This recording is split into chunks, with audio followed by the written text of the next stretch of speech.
Doctor Pant అనే పేరు గల భక్తుడి కథామృతం గురించి ఈరోజు తెలుసుకుందాం. అందులోని తత్వం మనసులో స్థిరంగా ముద్రించుకోవడానికి బాబా అతనికి ఎలాంటి అనుభవాలు చూపారో, కళ్ళలో నిష్ఠ అనే అంజనాన్ని ఎలా పెట్టారో, తన గురు పాదాల్లో స్థిరంగా ఎలా చేశారో, మనసుని ఎలా శాంతింపజేశారో శ్రద్ధగా వినండి. సాయి మన దేవుడు, సాయి శ్రీరాముడు, సాయి పరబ్రహ్మదాత, సాయి భగవంతా.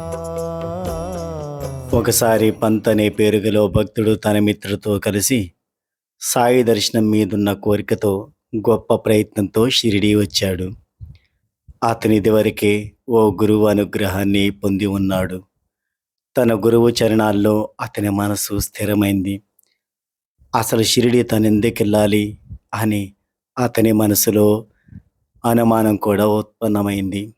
కానీ యోగంలో ఉంటే మానవులకు అనుకోకుండానే అదృష్టం కలిసొస్తుంది. పంత్ సాయి దర్శనానికి వెళ్ళే సమయం వచ్చింది. అది ఖచ్చితంగా సుఖకారకమైంది. మనం ఒకటి తెలుస్తాం, కానీ ఈశ్వరుడి మనసులో మరోటేదో ఉంటుంది. వీధి ముందు ఏదీ పనిచేయదు. అది ఎలాగో ప్రశాంత చిత్తంతో వినండి.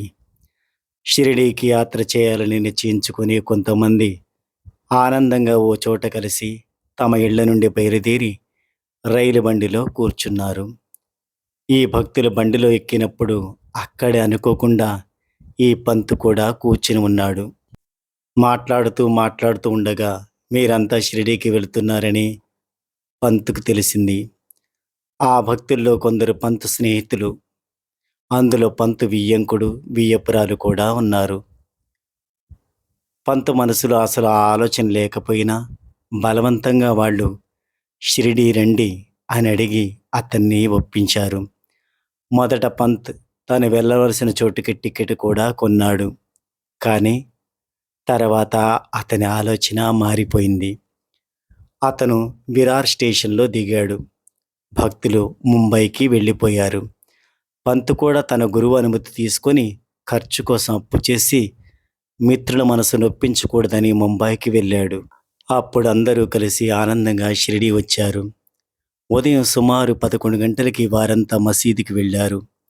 బాబా పూజ కోసం భక్తుల రద్దీ చూసి వారికి ఉల్లాసం కలిగింది. బాబా రూపం చూసి వారెంతో ఆనందించారు.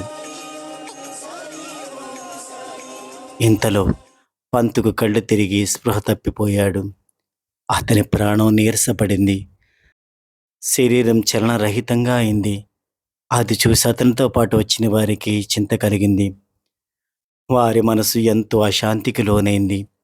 కానీ సాయిబాబా కృపా దృష్టి వల్ల ఆ భక్తుల సహాయంతో మొహంపై నీరు చల్లాక పంతు స్పృహలోకి వచ్చాడు.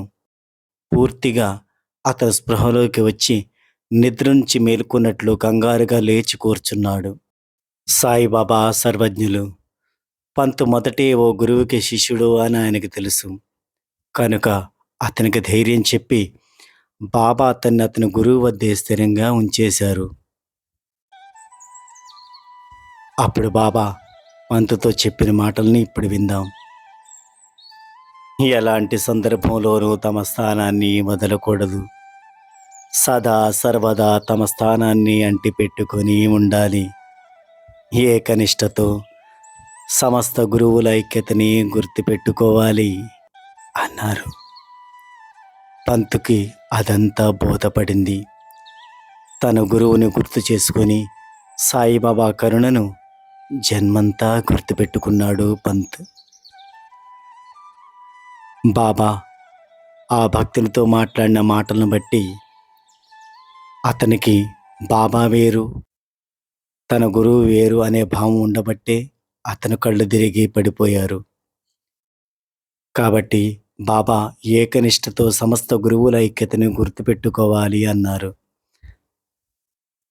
కాబట్టి పంతుకి అదంతా బోధపడి బాబా కృపకు పాత్రుడయ్యాడు. ఈరోజు భక్త పంతు కథ ద్వారా ఒక